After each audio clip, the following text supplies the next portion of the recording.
Welcome to the Doug Show live at Radio Row. It seems like I've been here before. Wait, no, I have. We have, and yeah. You've been here before, too. We have, and we've been here together. We have been Are here you together. stalking me a little bit? I mean, I'm starting to feel a little uncomfortable. I didn't know where you parked, third floor, fifth space. Didn't know where you were, but we're both here. So here we are, man. You got a lot of stuff going on. I know we'll talk about the game in a minute, but I mean, tell me, what do you have going on? Let's focus in on what Eric Taylor's got going on in Jersey Life. Well, so many different things: husband, father, kids. But I'm here representing Capt Labs, which is a data science and analytics company that basically has found a way to take the existing data that teams are collecting on players anyway, that's previously existed in silos and been separate, to combine that to give information to teams so that they can help make better decisions. We've always known that knowledge is power, but data-driven knowledge is predictive power. And as a result, we're seeing advancements in human performance and the elimination of injuries in ways we never thought possible. I'll give you an example. I was at Alabama a couple of years ago at Mac Jones' pro day. I was talking to their strength and conditioning coach, and at the time they were not just working on strength, they were working on power, how quickly you can accelerate and get into that strength.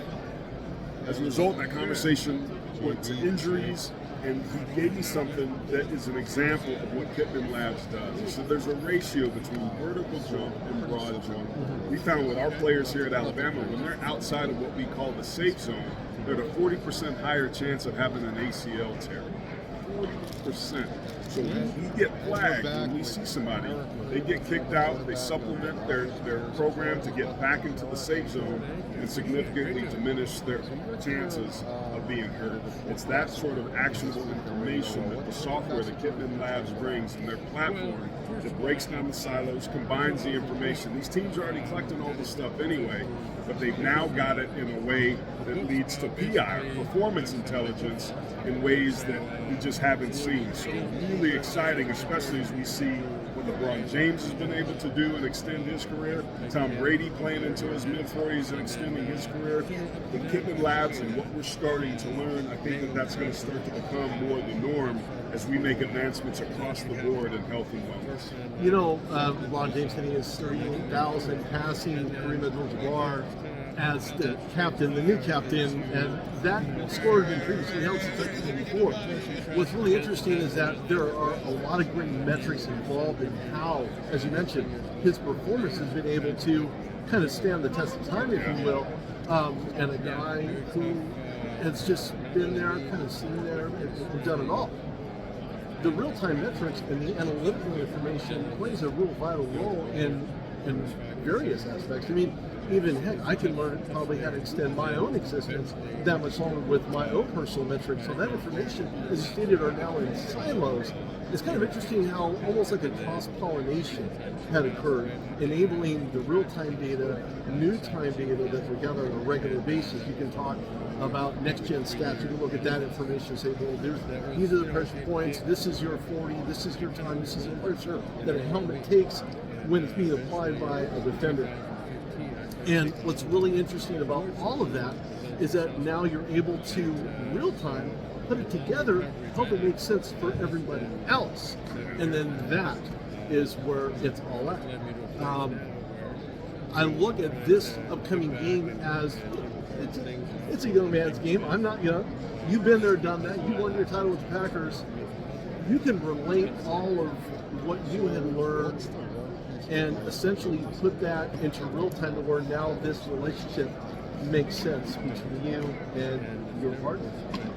When we look at this Super Bowl explicitly, you look at the repair status. How long did Patrick Mahomes go to prepare? What lengths did he go to?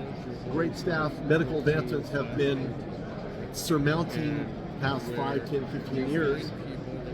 What can that data help in a trainer's locker room to say, you know what, this is what was done, this is what Tom Brady did, this is what LeBron James did, this is what this person did. Can they gather that information and make it applicable to that individual? So, you know what, this is, or these are the routines rather that we want to see you take part in so you can recover fast. Yeah, and I think that's at the end of the day is what you're trying to do, is create and offer information and insights that can allow for better decision making so that you can treat things appropriately in ways that are in the player's best interest, either to avoid injury, minimize that injury, or to get back out on the field and be able to run, throw, catch, block and tackle better or stronger or longer. So information is, at the end of the day, you're just playing the odds. Like you go to Vegas, you don't split tens, right? Because your odds of winning are better if you hold on to it. If you know that sleeping 8 hours a day can extend your career, if you know eating certain foods can extend your career, if you know that having a knee injury, if you don't get yourself back up to these metrics in this certain time frame, if that's going to diminish your injury, that sort of information helps you make better decisions, not only on a league standpoint, but a team-wide basis and an individual basis. So there's a ton of information in libraries, right? But now we have a search engine that can let us go find the information we need extremely quickly and efficiently. That's what Capt Labs is doing. That data's out there. Teams have been collecting it. What hasn't been done, and what they're doing an extremely good job of, is creating a software platform and interface to have all of that information come together and in real time find the correlations that are in the team or in that player's best interest to get them to play better and longer. You know, albeit for me to say or ask the question of, do they have an app? Of course, there's an app for this, right? There's an app for almost everything there is. I think more importantly, if you can take that real-time data and make it applicable and help athletes understand maybe the pitfalls before they get to that point, right? That would enable other guys to see and look and kind of tell themselves, you know what, this is not what I want to do, but this is what I would like to do. What does Capt Labs bring to trainers? What do they bring to other people involved in the healing process for players to go on and perform? Yeah, that's a great question. And that's really the basis of what they've done. We talked about the silos where it breaks down. They bring information from the strength and conditioning coaches directly to the trainers that can help the trainers do rehab, or even better yet, do prehab. That's really what it's about. Rehab is after the injury occurs. Prehab is doing work to prevent injuries. Like, think about the economics of that. So we used Alabama as an example. Their strength coach told me the 40% reduction in the ACLs through the end of October in the NFL, and there wasn't updated data when I looked at it. There were 22 ACL injuries. A 40% reduction to that makes it 13. That's 9 players that could have finished the season. Von Miller had an ACL. You think the Bills missed him against Cincinnati? Oh yeah, right here in Arizona. You think Kyler Murray and his ACL, you don't think he was missed on the field? So, like, those are the things that when you start to look at, if you can prevent or eliminate or minimize some of those things, it becomes a situation that's not only economically impactful, it can extend the career and improve the outcomes of the organization. It gets everybody on the same page with the same information, pulling the rope in the same direction.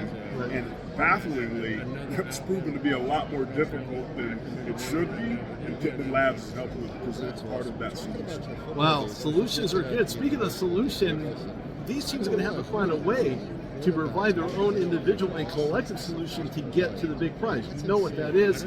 We're talking Super Bowl 57 here live with Aaron Taylor. Who wins this game and why? It's a close one, and I think it's the closest ever spread there's been in the Super Bowl, 1.5 points, and for good reason. At the end of the day, Philadelphia, their offensive line have been tremendous this year. They've got a trio of backs that stay healthy. All of them got that get up and go juice. They do an excellent job of running inside physical football, particularly in the red zone. And as good as Chris Jones and the rest of that defense is, Kansas City struggled to stop the run, particularly in the red zone. So I think it comes down to situational football. Philly's going to be able to play a little bit and keep away. I think they'll be able to score quickly, maybe put some pressure on Kansas City. And if they get to a situation where it's 3rd and long and the Eagles defense can get after Patrick Mahomes, I think that's where it's going to be interesting. Probably comes down to a walk-off field goal. I think we're a game in the high 20s or low 30s. But at the end of the day, Jalen Hurts is going to raise that trophy. Yeah, I think so as well. I look at Jalen Hurts. I look at the way they've been doing it, even without him, even without his presence on the field, the guy under center, they still found a way to get it done. Maybe not as well or in right fashion as Jalen Hurts actually brings to the Eagles offense, but more importantly, he's been doing it so consistently, coming back from a shoulder injury. We're talking about prehab, what could have been done prior to. We can always have that conversation as well. Patrick Mahomes with a high ankle sprain. What can prehab tell us? He wasn't prone to having anything like that, but found a way to actually have it sustain an injury. I think Kansas City is going to have not only problems stopping the run, but I don't believe that because they have such a young secondary, they're going to be able to stop Jalen Hurts. They're not going to be able to get those splash plays, the ones that are going to prevent a first down game. And I think the Chiefs will find themselves behind the chains more often than they would like. Well, if that's the case, it's going to be a long afternoon for you. Philly knows what to do when they got that football in their hand. I think there's so many parallels between these teams, and that's one of the things.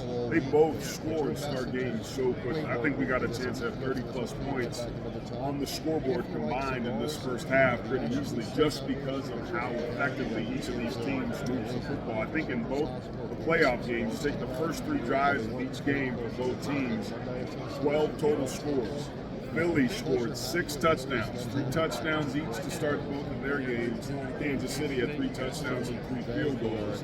So teams have trouble stopping both of these teams early, and as fans, that's going to be fun. Well, it's going to be interesting. I'm going to be on my couch. I don't know where you're going to be. Same thing. I'm not on your couch. I'll be on my couch. Why not? Hey, there's always room on my couch. There's like always room for Jello. My wife and kids would be a little disappointed. A little lost me blowing your phone out. Where was he at? On Rudy's couch. Who? Where? Appreciate Aaron Taylor joins me here. Thanks, Aaron. I appreciate it, man. Thanks, man. Always good to see you. We'll see you later. Likewise, man. We'll talk soon. All right. Take care. Thanks.